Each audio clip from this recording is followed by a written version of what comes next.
Right now, the smartest AI models on the planet are, well, they're basically mathematically stuck in the past, and it is causing billion-dollar hardware to sit around essentially, twiddling its thumbs. Yeah, it's really a massive physical and economic wall we're hitting. Right. I mean, we all love massive language models, but their underlying architecture is less like a sleek, futuristic brain and more like a roaring freight train. It can pull an incredible amount of cargo, but it requires a miles-long fuel tanker attached to the back just to keep it moving. That's a great way to put it, honestly. And for anyone out there listening who is curious about where AI is actually heading, you probably already know the hidden cost of our current models is just staggering. They're becoming unsustainably expensive and incredibly memory hungry to run. Exactly. We are asking these systems to process longer contexts, execute complex multi-step reasoning, Yeah. and deploy in real time. But the hardware is, it's practically groaning under the weight of those scaling demands. Which is exactly why today's deep dive is so critical. We are exploring the absolute cutting edge of AI architecture by looking at the state-of-the-art, or SOTA, Foundational Generative AI papers. And we have a really fascinating one today. Yeah, our primary source today is a brand new, highly technical paper from a powerhouse collaboration. We're talking researchers at Carnegie Mellon, Princeton, Together AI, and Cartesia AI. It's titled Mamba-3, Improved Sequence Modeling Using State-Space Principles. It is a dense read, but the implications are huge. Totally. Our mission is to extract the core insights from this dense paper and understand exactly how Mamba-3 promises to make AI faster, cheaper, and fundamentally smarter, specifically by redesigning how a model processes sequences of information. So, okay, let's unpack this. To understand the fix, we first need to agree on the exact nature of the bottleneck, right? Yeah, we have to start by looking at the reigning champion, which is, of course, the transformer. Right, the industry standard. Exactly. And transformers deliver incredible model quality, but they have a massive fundamental flaw during generation, Inference, basically. right, during inference. They require quadratically increasing compute and linearly increasing memory demands, all because of the KV cache. The key value cache. Yes, every single new token the model generates requires it to retain and process the states of all the previous tokens. That memory footprint, it scales relentlessly. And when you start moving toward fast, parallel, agentic workflows, Oh, absolutely. where you have AI agents making thousands of rapid-fire autonomous decisions, calling APIs, looping through code, that constantly growing KV cache isn't just a minor inefficiency. It becomes a massive, crippling bottleneck that just prevents scale. Exactly. And the industry has known this was an impending crisis for a while now. The baseline solution that emerged to fight the KV cache problem was state space models, or SSMs. Right, the heroes of this story. Well, theoretically, yes. Because these are linear models, they promise constant memory and linear compute. They don't need a massive, ever-expanding cache to look back at. Because they just compress the state as they go. Precisely. Recently, we saw heavyweights in this space, like Mamba-2 and gated delta-net, or GDN. They pushed the boundaries of what linear models could achieve. But that brings up an obvious contradiction, right? If Mamba-2 was such a heavyweight, why are we sitting here talking about a Mamba-3 paper? Clearly, the previous generation left some serious performance on the table. They did. Mamba-2 made some heavy architectural compromises. To maximize training speed and simplify the overall design, Mamba-2 sacrificed a significant amount of what we call expressivity. Okay, meaning what exactly? Meaning, when it was put to the test on basic logic tasks, things like simple state tracking, it completely failed. We're talking about tasks a standard pocket calculator or a decades-old system could easily handle. Oh, wow, really? Yeah, it was a glaring weakness. Furthermore, despite being theoretically highly efficient, Mamba-2 had terrible arithmetic intensity during decoding. Wait, meaning it wasn't using the hardware efficiently? Exactly. The model was leaving the physical hardware sitting idle. So this raises an important question. How do we rebuild this linear architecture from an inference-first perspective without sacrificing the logic and expressivity? And that's where the Mamba-3 researchers come in. Right. They introduced 3 core upgrades to do exactly that. Okay, let's get right into upgrade number 1 then. The paper calls it Exponential-Trapezoidal Discretization. And for anyone looking at the math in the paper, it looks incredibly dense. What is the fundamental shift happening here with how the model actually processes data? So state-space models originate from the mathematics of continuous time systems. Imagine a continuous, unbroken flow of data. Like an analog signal. Exactly. But computers obviously can't process continuous infinity, right? They need discrete digital chunks. Mm. The translation of continuous time-varying data into discrete steps is called discretization. Okay, taking slices of the data. Right. Now, Mamba-1 and Mamba-2 used a heuristic approach for this, a bit of a mathematical shortcut called exponential-Euler discretization. Euler, spelled E-U-L-E-R, for those taking notes. Yes, it was a first-order approximation.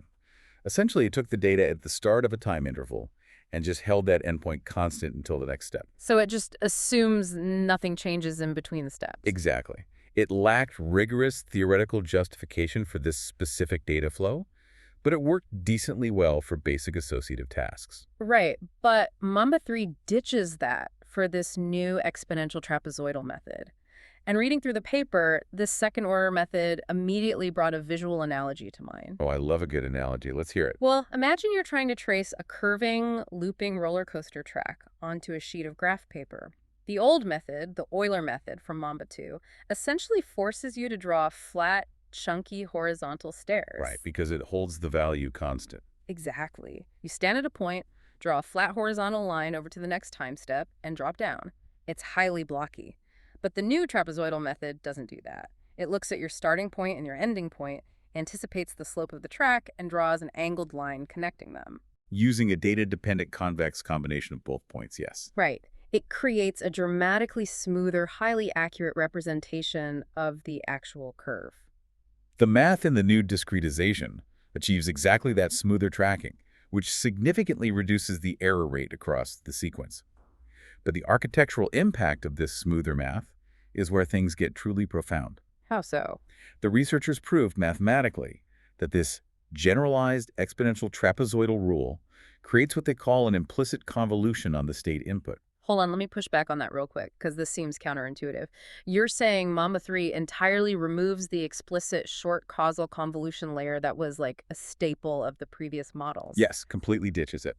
But in deep learning, when you strip out an entire physical layer and its associated parameters, you almost always lose expressive capacity. How does throwing away machinery actually make the model smarter? It's a great question, because normally you'd be totally right.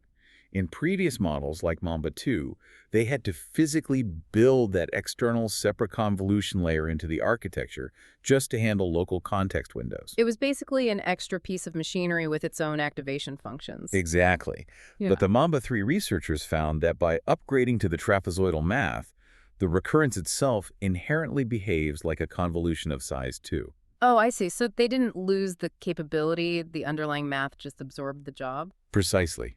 By combining this new discretization with some explicit learnable bias parameters, Mamba-3 streamlines its architecture. It eliminates an entire layer of physical computation because the math is now sophisticated enough to handle the local context natively. Wow, that makes the whole system cleaner and far more efficient. It really does. Okay, so we've smoothed out the math and streamlined the architecture. But a perfectly smooth, efficient model doesn't really matter if it still fails at basic logic. Right. The expressivity problem. Yeah. Earlier you mentioned Mamba-2 was failing at simple state tracking. Specifically, the paper highlights its failure to determine the parity of a bit sequence. Yes, like counting if there's an even or odd number of ones. Exactly, or doing basic modular arithmetic. Why was an advanced AI failing at cyclical logic, and how does upgrade number 2 fix it? Well, the failure comes down to mathematical restrictions in the state space. Mamba-2 restricted its transition matrices strictly to real numbers, meaning it only utilized real eigenvalues. Okay, and why is that a problem? The inherent problem is that real numbers are fundamentally limited when you attempt to represent rotational hidden state dynamics. And cyclical logic requires rotation. If you are counting a sequence to see if the sum is even or odd, your logic is doing a loop. 0, 1, 0, 1, even, odd, even, odd. You are cycling back and forth. Yes, exactly. Real numbers can only scale vectors up or shrink them down. They cannot effectively model that continuous rotation through a state space. So they just get stuck. They do. Mamba-3 resolves this fatal flaw by bringing back complex valued state spaces. It allows the model to utilize imaginary numbers, which inherently map to rotational geometry. It's like, imagine you're trying to navigate a highly complex city grid, but the steering wheel on your car is completely locked. You can only drive perfectly north or perfectly south. You can speed up or slow down. Right, that's your real numbers. But you can never, ever turn a corner. The complex numbers basically unlock the steering wheel. They let you rotate, navigate intersections, and actually track a cyclical path to get where you were going. That's a perfect way to visualize it. Mamba-2 was stuck driving in a straight line while the logic task required it to drive in a circle. So that locked steering wheel is the exact reason Mamba-2 couldn't track parity. Yes, unlocking it with complex numbers allows the model's memory state to rotate and track cycles. However, computing with complex numbers traditionally incurs a massive penalty to computational speed on standard hardware. Right, because GPUs aren't optimized for that. Exactly. So, to solve this logic problem without destroying the model's efficiency, the Mamba-3 researchers utilized something incredibly clever called the rope-E trick. ROPE, spelled R-O-P-E, standing for rotary position embeddings. Yes. The researchers mathematically proved a fascinating equivalence. They showed that a complex-valued state space model, under their specific discretization, is entirely equivalent to a real-valued model that applies data-dependent rotary embeddings to its inputs and outputs. Wait, really? So they are essentially faking the complex math. Basically, yeah. So they get the geometric benefits of the complex numbers using a highly optimized, efficient trick that GPUs are already incredibly fast at calculating because ROPE is so widely used in transformers. Exactly. They get the rotational ability without paying the computational tax for it. That is brilliant. What's fascinating here is it completely works, and the empirical jump is staggering. The paper tests this on the Chomsky hierarchy tasks, which are specifically designed to evaluate parity and modular arithmetic. And how did it do? Well, Mamba-2, constrained by those real numbers, was stuck at random guessing. On some of these tasks, its accuracy was near zero. Mamba-3, utilizing this complex valued state via the ROPE trick, jumps from random guessing to near 100% perfect accuracy. That's insane. It entirely solves the logic bottleneck simply by changing the geometry of the state space. That is a phenomenal leap in capability. Yeah. So, okay, we fixed the math to make it smoother, and we've unlocked the geometry so it can actually perform cyclical logic. But even with a perfectly logical, smooth model, you still have a physical problem. The hardware issue. Right. You mentioned earlier that linear models inherently starve the GPU. How does Mamba-3 stop these massive H100s from just sitting around waiting for data? This brings us to upgrade number 3, MIMO, which directly addresses the hardware idling. To understand this inefficiency, you have to look at arithmetic intensity. Okay. Generating tokens in these linear models is heavily memory-bound, not compute-bound. Mamba-2 has an arithmetic intensity of roughly 2.5 operations per byte. So for every single byte of data it pulls from the memory banks, it only executes 2.5 mathematical operations. Exactly. But a modern NVIDIA H100 GPU can handle roughly 295 operations per byte. So the arithmetic intensity is mismatched by a factor of, well over 100. That's massive. The GPU's processing cores are starved. They finish their tiny amount of math instantly and then just wait around for the memory bandwidth to deliver the next chunk of data. It's an incredibly wasteful paradigm. The architectural solution Mamba-3 introduces is shifting from a CISO dynamic to a MIMO dynamic. CISO being single input, single output. Right. In previous models, for every step of the sequence, the architecture takes one vector input and produces one vector output. MIMO stands for multi-input, multi-output. Instead of a single vector, Mamba-3 takes a matrix of inputs and produces a matrix of outputs. So it's effectively processing multiple parallel streams of state dynamics simultaneously. Correct. Now wait, let me play devil's advocate here. If we are suddenly demanding that the model process a matrix of multiple inputs and outputs all at the exact same time, doesn't that inherently drag down the decoding speed? I mean, you're giving the processor a significantly larger workload per step. Logically, it seems like it should cause latency. But because of the memory-bound nature of the hardware, it essentially doesn't. Let me try an analogy to make sure I'm getting this. Imagine a waiter in a massive, really busy restaurant. The kitchen is the memory and the dining room table is the compute. Okay, I'm following. Making the long physical walk from the dining room all the way to the kitchen to retrieve food takes a lot of time. That's our memory retrieval. If the waiter walks all the way to the kitchen and brings back just one single plate, that's ISO. They are entirely wasting their physical capacity. The walk takes way too long for such a tiny payload. Right. But giving them a massive tray loaded with 4 or 5 plates, that's MIMO, takes the exact same walk time, but they deliver vastly more food to the table. That is spot on. And because that walk to the kitchen, the memory bandwidth is the actual bottleneck, loading up that tray costs you practically zero extra time. The GPUs have so much excess compute capacity that the extra math is basically free once the data arrives. That makes perfect sense. And the paper demonstrates this beautifully. By using MIMO with a rank of 4, Mamba-3 performs up to 4 times more decoding FLOPs. It is doing vastly more processing, utilizing the hardware effectively, but with practically the exact same wall clock decode latency as Mamba-2. It finally forces the hardware to sweat. It really does. So we've thoroughly examined the three major upgrades: the smoother trapezoidal discretization that absorbs the convolution layer, the complex rotational logic via the rot trick, and the heavy-lifting MIMO hardware optimization. I am eager to see the final scorecard. The results are great. How does this newly engineered architecture actually perform in the real world when put to the test? The empirical results are highly compelling across the board. The researchers trained the models on 100 billion fine web edu tokens at the 1.5 billion parameter scale. Okay, a solid test bed. Yeah. And when evaluating downstream language modeling accuracy across a rigorous suite of benchmarks, Mamba-3, specifically the MIMO variant, improves accuracy by plus 2.2 points over the standard transformer. Wow. It beats its direct predecessor, Mamba-2, by 1.9 points, and it beats the gated DeltaNet baseline by 1.8 points. So it's quantifiably smarter, but what about the efficiency? We've been talking this whole time about speed and memory. The efficiency win is arguably the most impressive takeaway here. The paper plots a Pareto frontier of performance versus state size. They found that a Mamba-3 MIMO model operating with a state size of 64 completely matches the perplexity of a Mamba-2 model operating with a state size of 128.